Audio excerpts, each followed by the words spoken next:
বাচ্চাদের সামনে কখনো এই কাজগুলো করবেন না, তাহলে বাচ্চার চরিত্র নষ্ট হয়ে যাবে।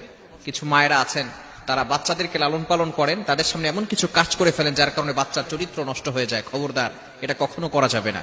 অনেক বাবারাও এটা করে থাকেন। এক নাম্বার হচ্ছে মোস্ট ইম্পর্টেন্ট, বাচ্চার সামনে কখনো কাপড় পরিবর্তন করবেন না। বিশেষ করে কিছু মায়ের এমন রয়েছে, মনে করে বাচ্চা তো ছোট, বাচ্চা কি বুঝবে।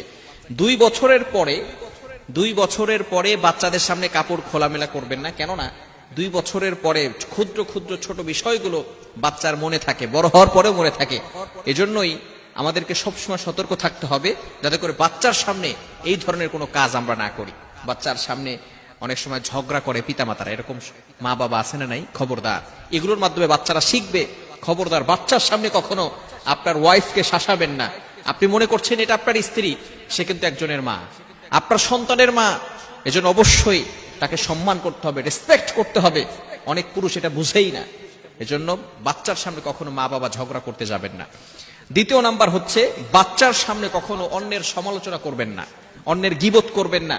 তাহলে বাচ্চার হিংসা বেড়ে যাবে, বিদ্বেষ বেড়ে যাবে, মানুষের প্রতি হিংসা বিদ্বেষ তার ভিতরে থাকবে। এজন্য অবশ্যই অনেক মা বাবার এমন রয়েছে, বাচ্চা সামনে আছে, বাচ্চার সামনেই তারা অন্যের সমালোচনা করে, অন্যের গীবত করে। খবরদার, আল গীবাতু আশাদ্দু মিনাজ জিনা, গীবাত ইজ হার্ডার দ্যান ফরনিকেশন। গীবত হচ্ছে এমন একটা গুনাহ যেটা জেনার থেকেও মারাত্মক গুনাহ। যদি কোনো ব্যক্তি জেনা করে, ব্যভিচার করে, সে ব্যক্তি আল্লাহ তাআলার কাছে তাওবা করলে আল্লাহ তাআলা তার গুনাহ ক্ষমা করে দিতে পারেন অথবা দিবেন।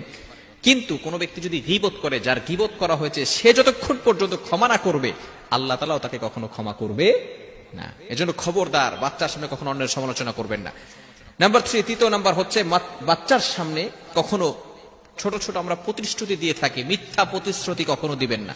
বলি যে বাচ্চা, অনেক সময় আমরা এটা বলি, তুমি এটা করো তাহলে তোমাকে একটা সাইকেল কিনে দিব। খবরদার, এই ধরনের মিথ্যা প্রতিশ্রুতি বাচ্চাদেরকে দিবেন না। তাহলে আস্তে আস্তে বাচ্চাও আপনার প্রতি বিশ্বাস হারিয়ে ফেলবে যে বাবা তো এটা বারবার আমাকে বলেছে কিন্তু কখনো কিছু দেয় নাই। আপনার যতটুকু অ্যাবিলিটি আছে ততটুকু আপনার বাচ্চাকে দেওয়ার চেষ্টা করবেন, এবং মিথ্যা প্রতিশ্রুতি দিয়ে বাচ্চাদের বিশ্বাস কখনো নষ্ট করতে যাবেন না। বিষয়গুলো খুবই গুরুত্বপূর্ণ বিষয়। আমরা বাচ্চাদেরকে লালন পালন করি, কিছু বাচ্চাদের লালন পালন করার জন্য কিছু আদব রয়েছে।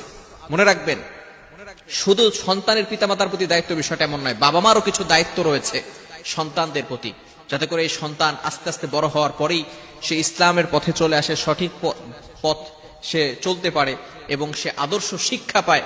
এগুলো কিন্তু অবশ্যই বাবা মার দায়িত্ব রয়েছে। অনেক সন্তানকে বাবা মা ছোটবেলায় যেভাবে ইচ্ছে সেভাবে লালন পালন করেছে, বড় হওয়ার পর এখন ফোন দিয়ে বলে, হুজুর আমার মেয়ে আমার কথা শোনে না, আমার ছেলে আমার কথা শোনে না। সে বিভিন্ন ভাবে বখাটে ছেলেদের সাথে চলাফেরা করে, আমাদের কোনো কথাই সে শুনতে চায় না। মেয়েদের ব্যাপারে